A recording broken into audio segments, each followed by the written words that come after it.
नाज़रीन, आज की वीडियो में हम बात करेंगे इमरान खान के साथ IMF के वफ़द की मुलाकात। ये एक बहुत ही गैर मामूली पेशरफ्त है,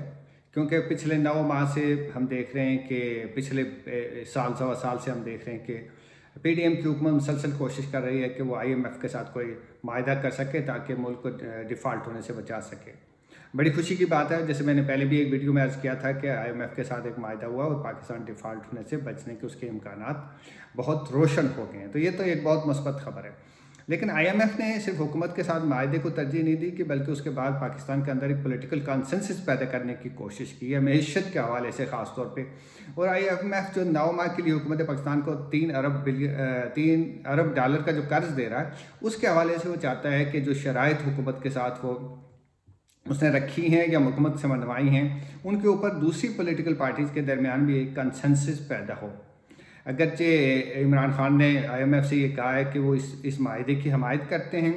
और ताहम जनरल इलेक्शन के बाद जो भी हुकूमत बसर इक़्तिदार आएगी वो आके नए माहिदे के लिए IMF के साथ नई शराइत के साथ बातचीत करेगी। ये एक जायज़ और मस्बत सोच है, इस पर इमरान खान को अप्रिशिएट करना चाहिए। लेकिन इसके साथ साथ ये हकीकत भी हमें समझ में आनी चाहिए कि आलमी मालियाती अदारे हों या दूसरे ममालिक की हुकूमतें, वो किस तरीके से काम करती हैं। वो किसी एक पार्टी के साथ या हुकूमत के एक स्टेक होल्डर के साथ नहीं काम करती रियासत के, बल्कि वो चाहती हैं कि मल्टी पार्टी कंसेंसस पैदा किया जाए। इसीलिए IMF की इमरान खान के साथ ज़मान पार्क आमद जो है वो एक बहुत सिग्निफिकेंट डेवलपमेंट है। हालांकि वो जानते हैं कि किस कदर PTI के ऊपर दबाव है, ख़ुद इमरान खान किस कदर सियासी दबाव और गिराव का शिकार हैं। उनकी पार्टी के जो है सीनियर कायदीन जो हैं वो इस दबाव के नतीजे में पार्टी छोड़ के चले गए हैं, और पार्टी को इलेक्शन में आगे हिस्सा लेने के लिए और अपने सियासी वजूद को बरकरार रखने के लिए बहुत सारे चैलेंजेस का सामना है। लेकिन चूँकि IMF एक बड़ा आलमी मालियाती अदारा है और वो दुनिया के हालात से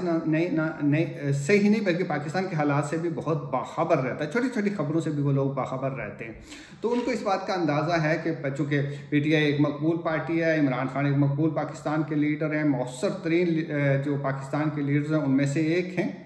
तो लिहाजा उनका इस माहिदे के हवाले से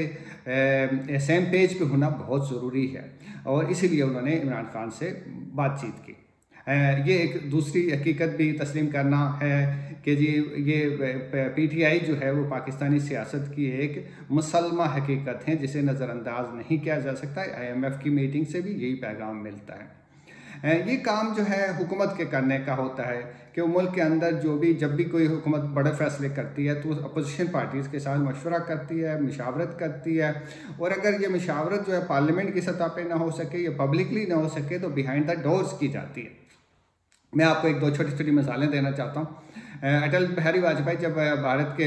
वज़ीर आज़म थे तो वो तसलसल के साथ जब इंडिया पाकिस्तान के डायलॉग हो रहा था